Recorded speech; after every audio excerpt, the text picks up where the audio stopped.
Can we have a warm round of applause, please, to welcome Laura to the stage?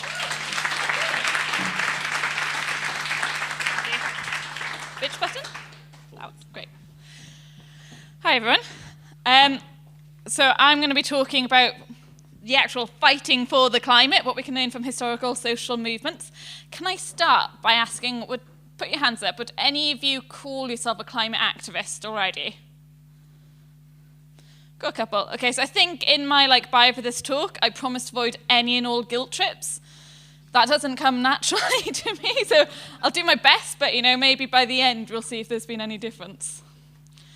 I wanted to kick off by, I don't want to end up with any accusations of bias at the end of this talk, so I'm going to come straight out and say, yeah, I'm totally biased. It's here, I'm biased, I'm right here. I started off as one of those people who are mentioned who loves animals and wants to save them, working on the wildlife trade. How do we get people to stop eating things like rhino horn and elephant ivory? And spoiler, it's really hard. And I've sort of since transitioned into a general environmental behaviour change specialist and a climate activist as well. That's a picture of me chained to a global law firm that is putting out injunctions against climate activists who are on behalf of things like ESSO and HS2, bad guys. So yeah, I'm biased. I'm pro-XR, but I'm still going to criticise them plenty, don't you worry. There we go. Luckily, because we had the physicists earlier, I get to skip this bit now. I was going to be all like, I want to preface this by saying the climate science is pretty clear, climate change is happening, blah, blah, blah, but I don't have to go into that, which is good, because, I'm sorry, I disagree, maths just isn't that fun. I'm very sorry. I will emphasize one point, though. As was mentioned, people talk about climate change as something that's happening in the future. It's not. Climate change is happening right now, and it's killing people right now. We have horrible, horrible droughts. We've got wildfires. We have crop failures. We've got massive flooding. And it's not just happening, over there in that far-off country where we don't have to see it. It's happening right here. Last year, heat waves in England and Wales killed about 3,700 people. And this year's going to be hotter.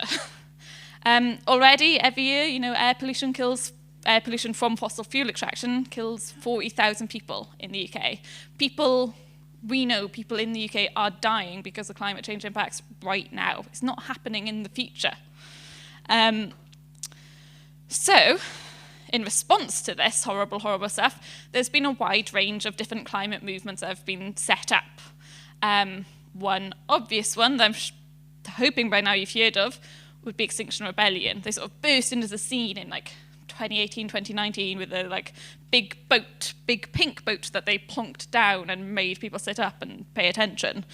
And, they got a climate change emergency declared in Parliament, which sounds super cool, but nothing really happened because of it, which is much less cool. So Extinction Rebellion are still on the scene. They're still trying to make things happen. We've got the big one, which is where we're trying to get 100,000 people out on the streets Friday to Monday, to get the government to stop fossil fuel extraction. Do I think that's going to happen? No. I don't think it's going to happen. Do I think you should all go? Yes, and I will explain why. We have other people like Insulate Britain who've been busy gluing themselves to motorways. And probably the third most well-known one in the UK, Just Stop Oil, who've been doing things like throwing soup at sunflowers, and they're about to start a new campaign of slow walking. So as you might have noticed, the government have been cracking down on protests more and more, and introducing more and more draconian measures against it. But for the moment, slow walking is still legal. So JSO will be in London walking slowly to disrupt business as usual, at least until it gets banned, I'm assuming. Now, all of these are kind of in contrast to the more traditional forms of activism, your letter writing, your petitions, your visiting MPs, the type of stuff that some people might call more civilized actions. But, there is quite a lot of support for climate activism in the UK. You wouldn't think it, looking at the newspapers. If you just go by the newspaper headlines, you wouldn't believe it all. But actually, a recent survey found about 66% of the UK public do support direct action to protect UK's nature. Despite that, XR, Extinction Rebellion's membership, has been stagnating at about 170,000 members. And that's been pretty much constant since 2018. It goes up, it goes down, but it's pretty much 170,000 people, which, to put in perspective, is like a 0.25% of the UK public. And I don't know the exact figures for Insulate Britain and Just Stop Oil, but I can guarantee their membership numbers are even smaller than that. So we've got lots of support for direct action. Very few people are actually willing to go out and take that action. Why? Maybe there's a lot of emotional reasons that we can harness, but I think one big thing is the type of tactics that have been used, and there's been a lot of debate, particularly in newspapers, around this whole concept of disruption. So disruption can mean multiple things. It can be slow walking through London streets, disrupting business as usual. It can be chaining yourself to a law firm so that their business is very much disrupted. It can mean just handing out leaflets outside a bank. Disruption can mean lots of things, but we often think about it in terms of illegality. That's the stuff that's talked about the most, perhaps. And it's controversial. Lots of people don't like it when activists go out and they break laws. They immediately get themselves a bad reputation in some people's eyes. Of course, the response to this, I feel like people fall into two sort of camps. So they either go, I'm willing to go out and get arrested because this cause is so important, and me getting arrested is showing how important this cause is, and also, it's putting pressure on government services and stuff. Or you've got other people who kind of feel like laws from an illegitimate government don't need to be respected, and a government is illegitimate when they are enacting policies that are directly killing their citizens and threatening the future of their citizens. Won't get into that debate, but there are people who think about this. They debate this. So, in sort of response to a lot of this debate, you might have seen Extinction Rebellion in January. They made a big announcement: we quit. Not quit climate activism, but they're quitting disrupting the public. So not doing any more actions, well, temporarily at least, but it might last, not doing any more actions that are targeted at the public. So like this JSO slow marching thing is very much a public-facing action. It's going to disrupt, bus drivers and all that sort of thing. Extinction Rebellion are moving away from that. So then Just Stop Oil and Insulate Britain hit back with, well, Extinction Rebellion might be quitting, but we're not. We're doubling down on our commitment to this. And there's quite a big hoo-ha about it.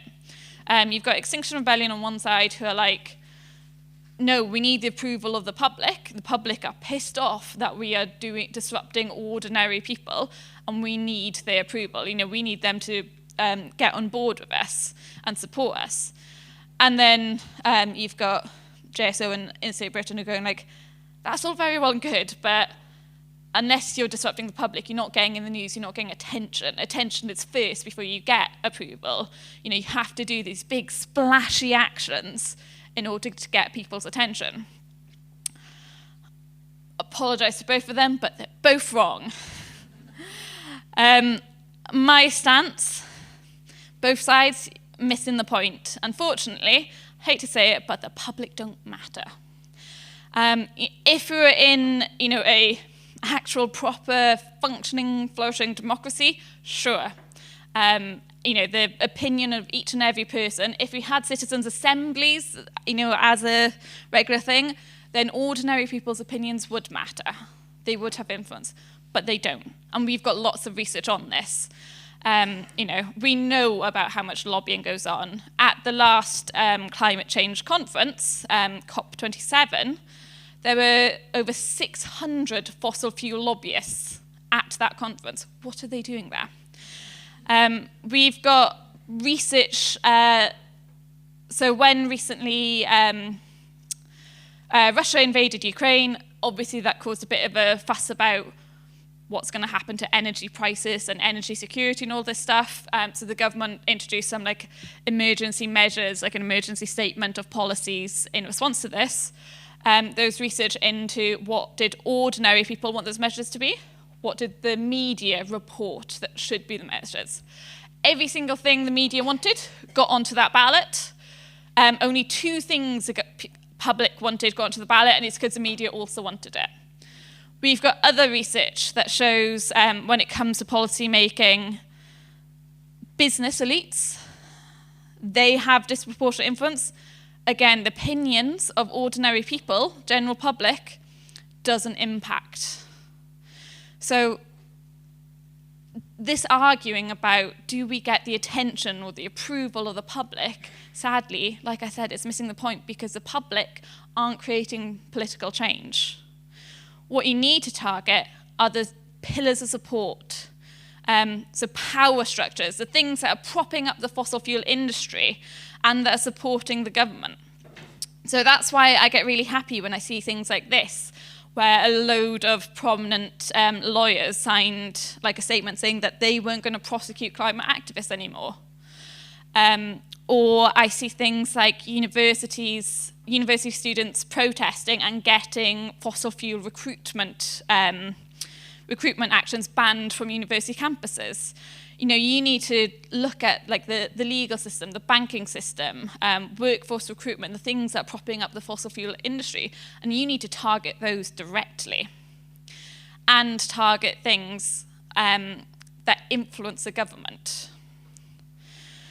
So, going on to historical social movements, there have been a ton of amazing successes. Like, people have made change throughout history. You know, we've got anti-apartheid, we've got the suffragettes, we've got labour laws, we've got the civil rights movement. Like, there have been some amazing movements, but they generally weren't successful by targeting the public. I love anti-suffragette propaganda. Like, it's one of my favourite things. There's just so many great examples where I see it and I'm just like, yeah, suffragettes were cool. The point of this is to like make fun of the suffragettes. I'm like, yeah, the suffragettes are great. You know, at the time, we think of the suffragettes as heroes now. At the time, they were widely ridiculed. You know, they were painted as barren spinsters. They didn't have public approval, but they made change. If we look at the civil rights movement as well, this picture I've got up on the moment is from the Freedom Riders. So this was a sort of movement of bus trips through the American South, started in 1961, to protest segregated bus terminals. And there was violent opposition to them. This one right here, the town, small town, South America, Alabama, I believe, knew that the bus was coming. Angry mob gathered waiting for it. They threw a bomb into the bus because it had black people sitting on it, these Freedom Riders. They threw a bomb in, they dragged people out, they beat them up, broke their legs, all sorts. Incredibly violent. Police were standing there by the, just by the side, waited for the mob to finish beating up the Freedom Riders and then went and arrested the Freedom Riders. Didn't stop them though, so they kept doing it.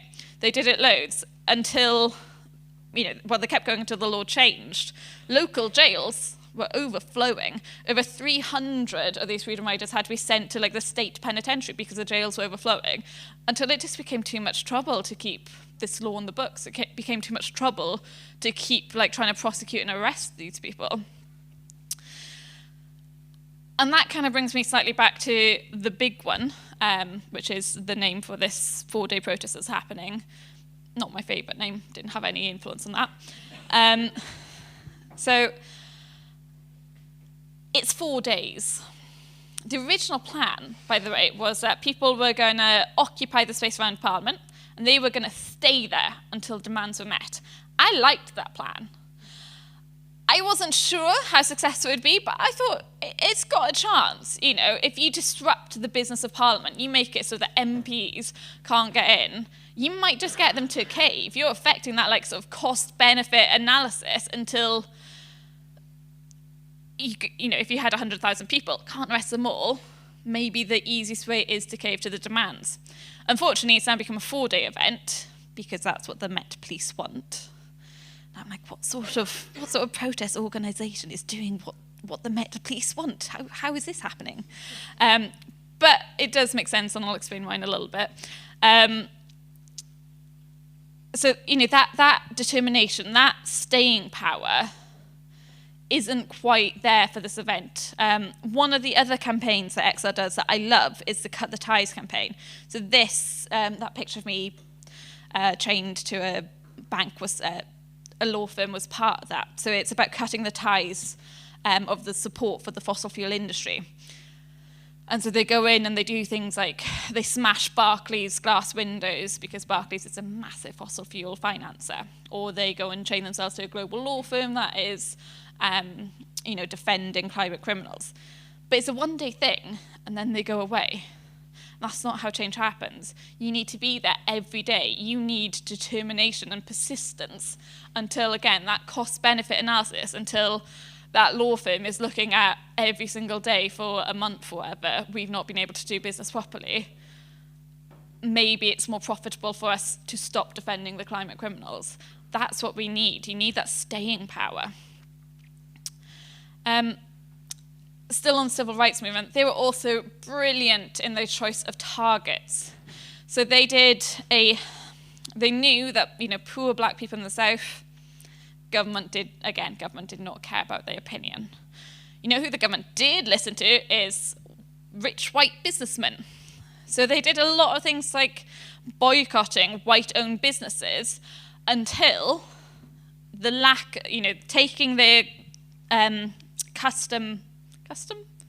taking their custom away from these businesses, had these white-owned businessmen going, all right, I'll put pressure on the government to change some of these laws because I'm losing too many customers. If I do this to make them happy, I'll put pressure on the government. And again, it's about who you're targeting. You're targeting people with power, and you're sustaining that targeting. So, one little caveat, there is one area I would say that the public do matter, and that is when it comes to mobilizing, recruiting new activists. So you don't need millions and millions of people to make change. There's been quite a lot of research into successful revolutions and things like that. And generally, one of the magic numbers seems to be about 3.5% of the population. You get 3.5% of the population out on the streets or, taking action, that revolution is almost always successful. Of course, there's some differences. XR isn't trying to, do a complete revolution or anything like that.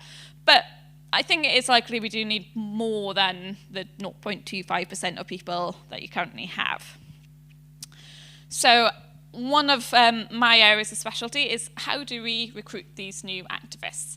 I'm part of XR's data analysis and insight circle doing research into this. We've done things like we've run national surveys. What's up here right now is looking at, we did this national survey, we found that social identity is super important. That really predicts whether or not people identify with XR, really predicts if they will take action with XR. And as part of the survey, we did some qualitative questions. And we've got, looking at what comes to mind when you think of XR. What do you think of XR's actions and cause? And then down here, we've got what do you think of a typical XR member? And that's separated into the positive things, which are they're passionate, they're confident, they're determined, they're, strong-willed and stuff. And then the negative stuff, which is they're also stubborn and opinionated and selfish and middle class. Which, probably all true. Well, not the selfish. I object to the selfish. But the rest of it's probably all true. So we're really trying to understand, why will or why won't people take part with XR? I've also just done a study into looking at what are the sort of narratives and messages will get people to come and take part in the big one. And we identified some really effective ones. So it's avoiding climate deaths and health issues. And you'll notice at the beginning of this speech, I talked about how so many people are dying because of climate change in the UK already, which is taken from that narrative. So hopefully you've heard that and you're like, yeah, maybe I'll come along. Preventing government corruption and fossil fuel lobbying as well. And again, you'll notice that I've talked about that quite a few times today. As well as talking about the efficacy of non-violent direct action, so about how this stuff does work, which, funnily enough, is another thing that I've talked about a lot today. So, all this leads me on to the big one. I said earlier, I mean, I will be over the moon if we have this 4-day protest and the government's like, yo, right, let's stop new fossil fuel licensing. Don't think it's going to happen, but I'll be over the moon. Why I think it is still worth it is because it's about building a broad coalition of movements that are dedicated to creating change. So you'll notice it's not just an XR action. One of the reasons they did that big We Quit statement is because they want to create a more amenable figurehead in terms of being able to work with the more traditional NGOs like your RSPB and WWF and stuff. And we've already got like Greenpeace and Friends of the Earth and even, non-climate people involved as well, like the War on Want, which are about global poverty, and PCS, which is Civil Service Union, I believe. So it's about, building this broad coalition, getting people connected, people who might not identify with XR, but do identify with, Friends of the Earth. It's about starting down that activist pathway. Maybe people come along, they have fun, and they think, all right, they get energized, they get inspired, and they want to take part in future actions. And I do think it is genuinely going to be fun. There's sew your own climate banners, and there's, fun talks and panels, and there'll be free food, and I do genuinely think it'll be a nice time. But I will stop there. The last thing I'll say is, if anyone's interested in any of the arguments I've made here, these are 2 books that I would recommend if you want to read. How to Blow Up a Pipeline, sorry to disappoint, doesn't have any specific instructions on how to blow up a pipeline. It's a very misleading title. But I would say that's a bit more accessible than Levers of Power, which has lots and lots of big words and small writing. I struggled a little, not going to lie. But yeah, that's me.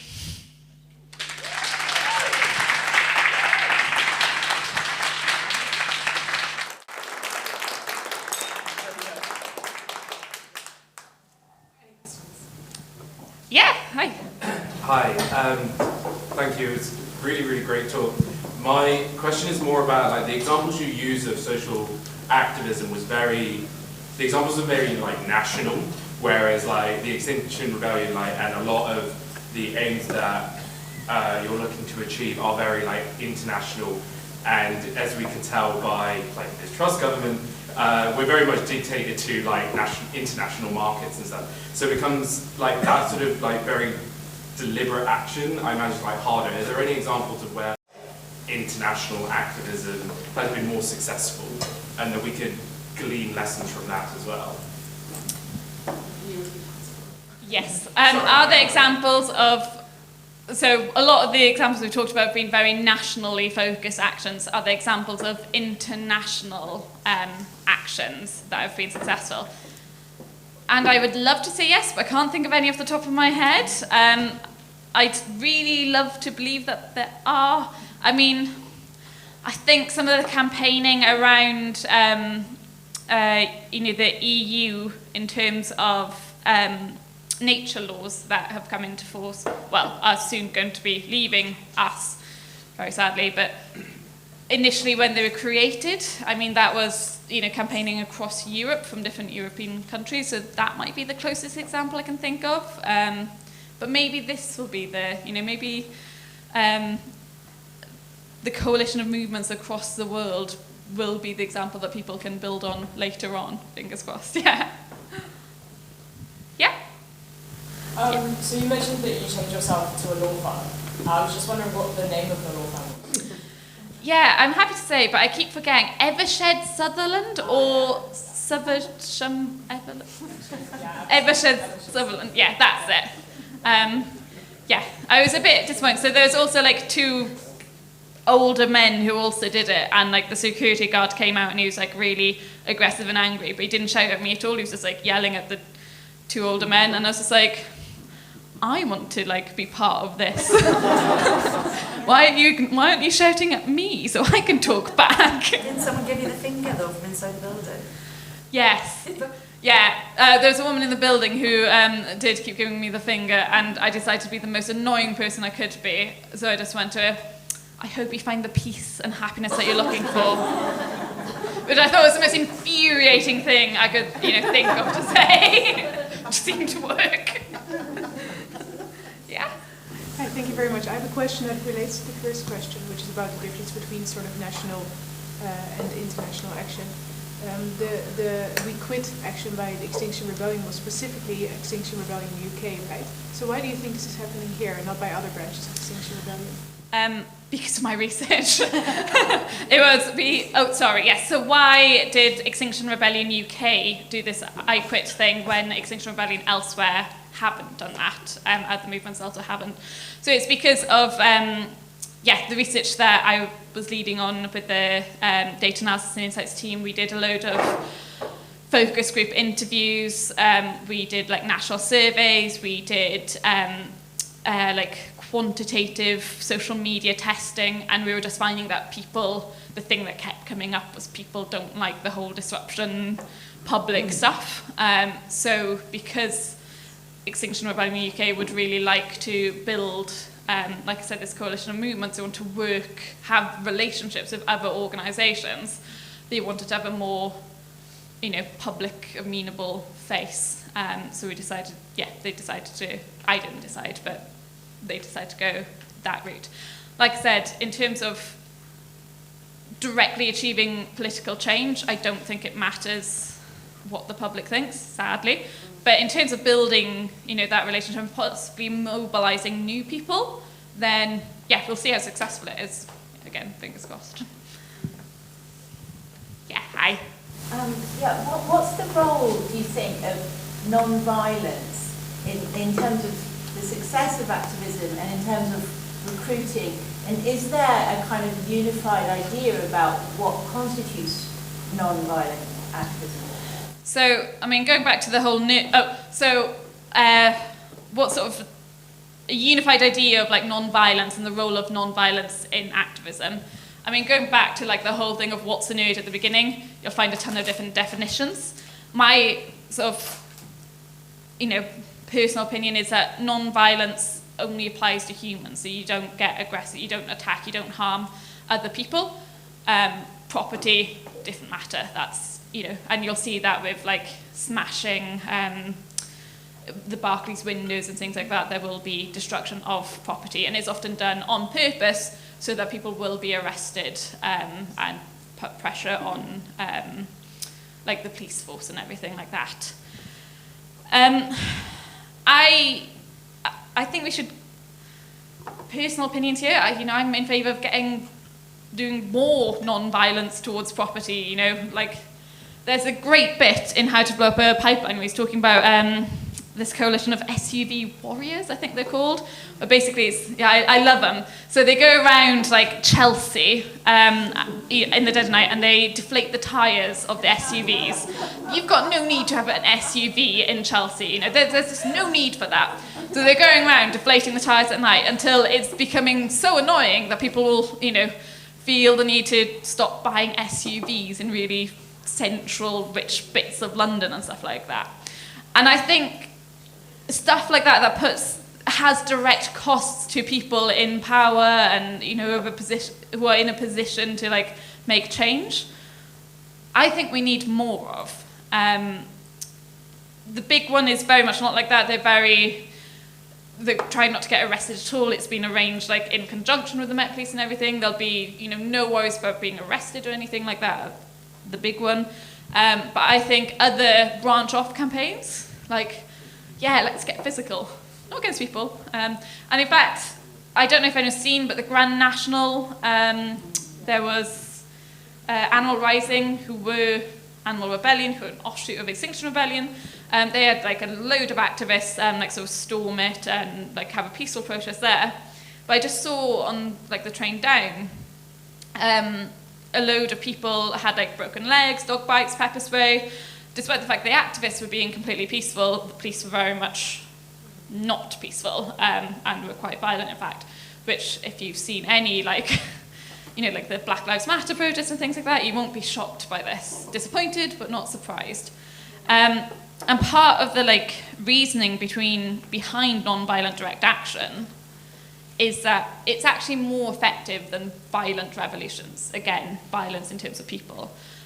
So like historical research has shown that non-violent direct actions are more successful. And part of the reason for that, we think, is that when the state turns violent against peaceful activists, it enrages people and it gets more people taking to the streets to like protest how peaceful activists are being abused. So I'd love that to be the case with like this animal rising Grand National thing. But I was reading the comments and it was a ton of people going like, good, should have been even more violent, I'll teach you what's what, blah, blah, blah. But hopefully there are a few people who did read it and were horrified and might spur them to take some action. Yeah? It's more a statement than a question. Boo. I'm just gratified to hear that there's movements to change the way that we go about protesting. I'm of the generation that took to the streets 20 years ago against the Iraq War, and a million people in the streets and nothing happened. And it knocked the wind out of me as a young person who felt really strongly about protesting. It fell completely flat, and so I'm just really pleased that you guys are thinking about new ways of making change. So thank you.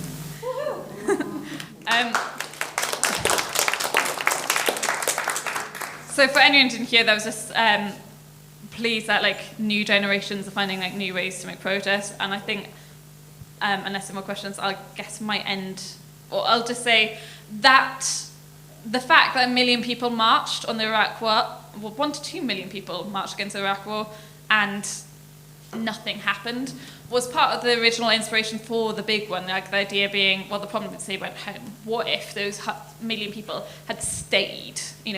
What difference might that have made?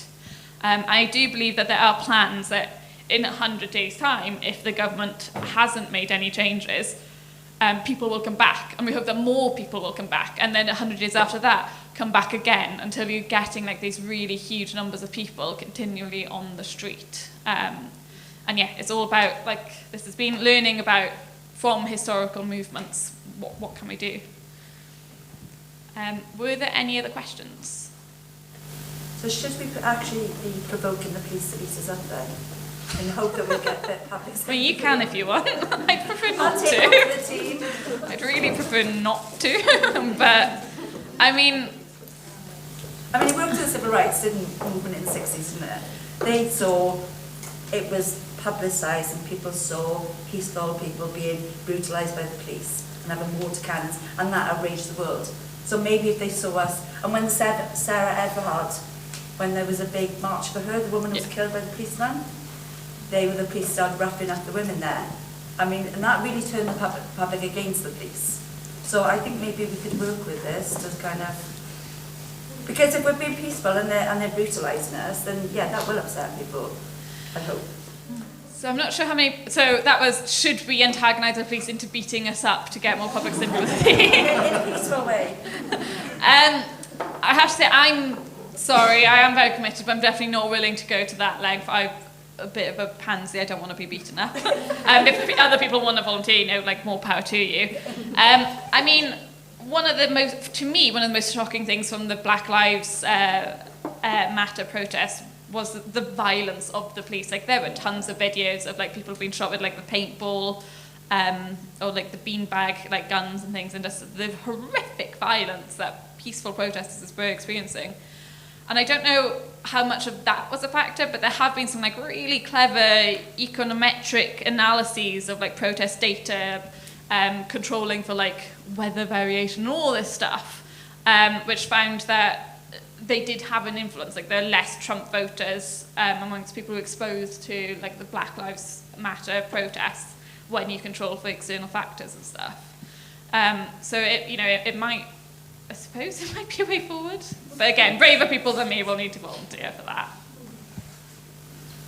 I mean, that's a no to end on, isn't it?